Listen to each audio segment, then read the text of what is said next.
અરે આમાં અમારા સોનબાઈમાં એમ કહેતા કે એક કોઈ કીધેલું કોઈ બાપાએ કે માં તમે હરિદ્વાર કે ઋષિકેશ જાઓ ને તો હું તો જઈ શકું એમ નથી, તો મને લેતા જાઓ ને તો આ પૈનને પલાળવું છે ગંગાજીમાં, નાવું છે એમ ન ભૂલ્યા, પલાળવું છે.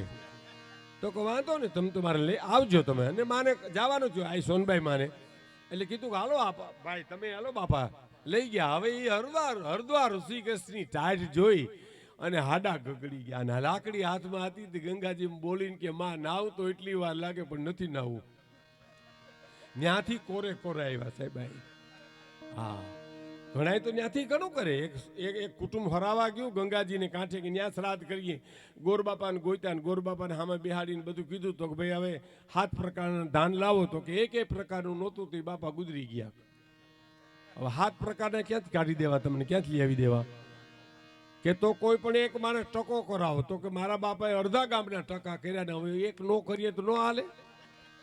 હવે આ ન્યા જાય તો હું, નો જાય તો હું સાહેબ, એમાં કઈ સવાલ જ નથી. જાય જ્ઞાન કેરી સમજણની વાત છે સાહેબ.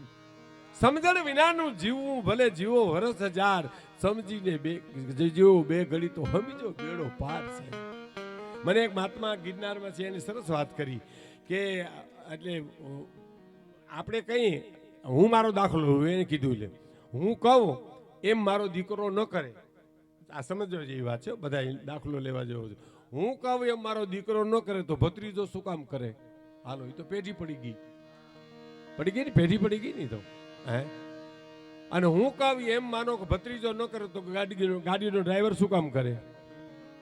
એને પગાર સિવાય હું આપણી હારે લેવા દેવા? અને આપણે કઈ એમ ડ્રાઈવર ન કરતા બજારમાં ઉભા આપણું શું કામ કયું કરે? એને શું લેવા દેવા આપણી હારે? હવે સાંભળજો, હું કહું એમ મારું મન ન કરે તો મારો દીકરો શું કામ કરે?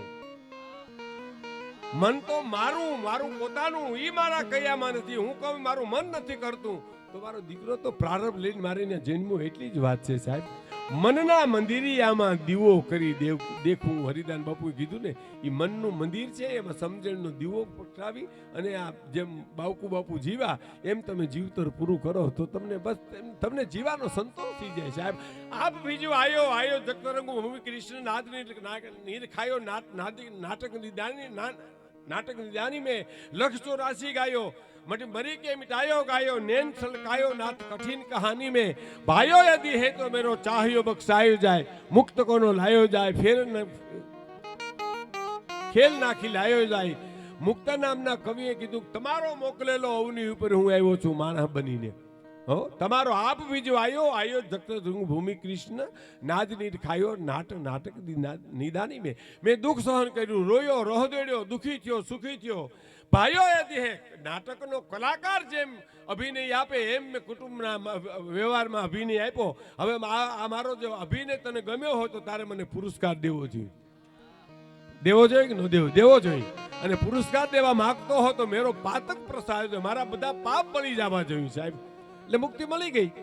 અને ના તો ફરમાયો જાય, મારો અભિનય તને ગમ્યો ન હોય, મારી કલા તને ગમી ન હોય તો મને તારી કંપનીમાંથી છૂટો કરી દે તોય મુક્તિ મળી ગઈ સાહેબ. હે જ્ઞાન કેરી ગંગાજી માં ડૂબકિયું જઈએ, જ્ઞાન કેરી ગંગાજી માં ડૂબકિયું જઈએ.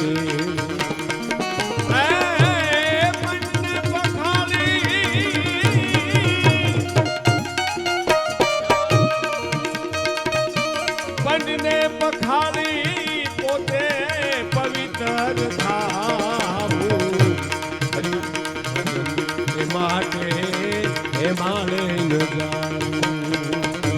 હિમાલય ન જાવું હજુ હિમાળો બનાવું હરિના ભજનને માટે.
હયું હે માળો બનાવું હરિના ભજનને માટે મારે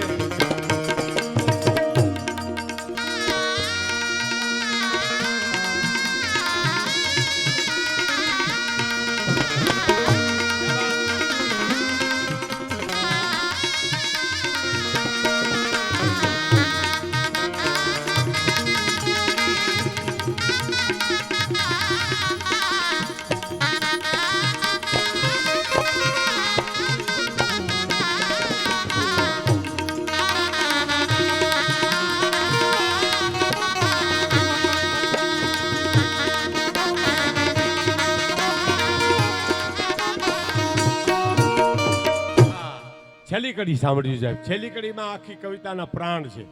મેં તમને કીધું ને પ્રાણ અમુક જ જગ્યાએ હોય. હા, આડાવરા કોઈ ગળદાપાટું કરે ઘડીકમાં મરીએ નહીં, પણ હૃદયની નાખે તો ગોટો વરી જાય, ત્યાં પ્રાણ છે. એવી પ્રાણવાન કડી સાહેબ. હે કહે હરિદાન હરિને મારગડે જહાલવું રે. પરમ પૂજ્ય બાવકુ બાપુ આયલા હરિને જ માર્ગી આયલા. જબર શિવરાજભાઈ મને વાતો કરી, આપણે એમ થાય કે વાહ કેટલી ઈશ્વરની દયા છે, જોગમાયાની દયા કેટલી છે, ગજ્જન્મના પુન કેટલા છે. કહે હરિદાન હરિને માર્ગડે જહા. હરિનો માર્ગ એટલે નીતિનો માર્ગ, ધર્મનો માર્ગ, ન્યાયનો માર્ગ, માણહાઈનો માર્ગ સાહેબ. હરિનો માર્ગ એ કહેવાય. રામ હરિને માર્ગે હાલ્યા તો પશુ પક્ષીએ પણ એને મદદ કરી. જોઈ વાંદરાથી માંડી રીછ વાનર સુધી, જટાયુ સુધી એને મદદ કરી. અને રાવણ અધર્મને કેડે હાલ્યો ને તો વિભીષણ હામો પડ્યો. હોગો ભાઈ બોલો, અધર્મને કેડે જો હાલીએ ને તો આપણા પોતાના વેરી બને, અને ધર્મને કેડે હાલીએ તો દુશ્મનો આપણા મિત્ર બને સાહેબ. આ બહુ મોટી વાત, સેલામ સેલી છે. આમાં કાંઈ ખર્ચ નથી, માત્ર જીવવું પડે, જીવવું પડે અને જીવવું પડે, બસ. એમાં નો હાલે, જીવ્યા વિના નો ચાલે સાહેબ. હે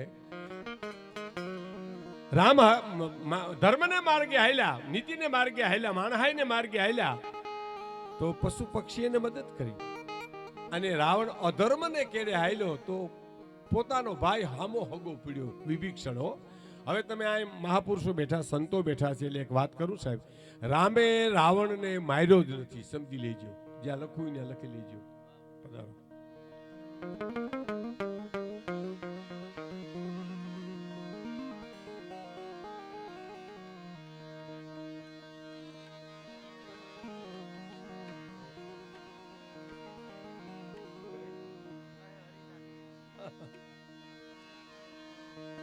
કહે હરિ દાન હરિને માર્ગડે જાલ. કહે હરિ દાન હરિને માર્ગડે જાલ રે. હરિના હૃદયમાં રાખી,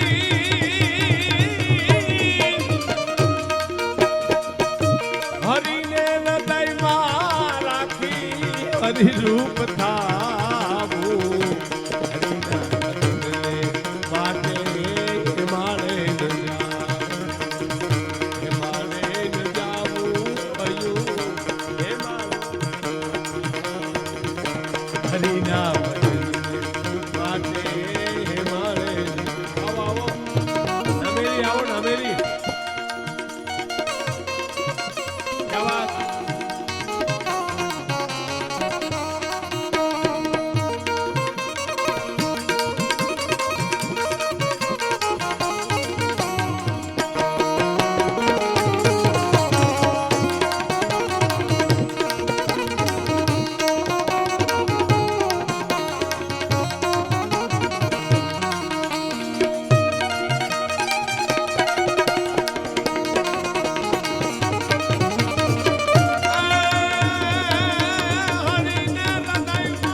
માને ન જાવું એમાં નો બનાવું હરી માટે માને ન જાવું હરિના ભજનને માટે. હવે રામે રાવણને માર્યો જ નથી સાહેબ. તમારે રામાયણના પાઠ કરાવ કરી લેજો. એક રામાયણના મહાન વિદ્વાને મને કીધેલું અને મહાપુરુષો બધા સંતોય જાણે છે. રાવણને પોતાના જ માર્યો છે. કારણ કે 31 બાણ માર્યા હતા આવતી તો માયાવી મસ્તક આવી જતા હતા માથે, બરાબર. પછી વિભીષણ સામું જોયું. 31 બાણ માર્યા હતા આવતી 30 બાણ માર્યા હતા આવતી તો એને જોયું. પછી વિભીષણ સામું કે આ બધું શું છે, ઈશારો કર્યો. એટલે એને ઈશારામાં જવાબ આવ્યો વિભીષણ, અહીંયા નાભીમાં અમૃત કુંભ છે, ન્યા બાણ મારો તો મરશે. હવે કોને માર્યો છે કલ્પના કરો જી. જેને કોઈ ન મારે એને પોતાના મારે, જેને કોઈ ન પૂગે એને પોતાના પૂગે, એમ કે ને. હે હરિને માર્ગે હાલો તો દુશ્મનો તમારા પોતાના થઈ જાય, પ્રકૃતિ તમારે આધીન થઈ જાય, અને અધર્મને કેડે હાલો તો પ્રકૃતિ પણ વિપરીત રૂપ ધારણ કરી લે. એવી હરિદાન બાપુની આ કવિતા. પણ આમાં ઓલું વેહ ભજવવો પડે કે ને. મને ઓલું કીધું છે ને, બે કડી કામ થઈ જાય.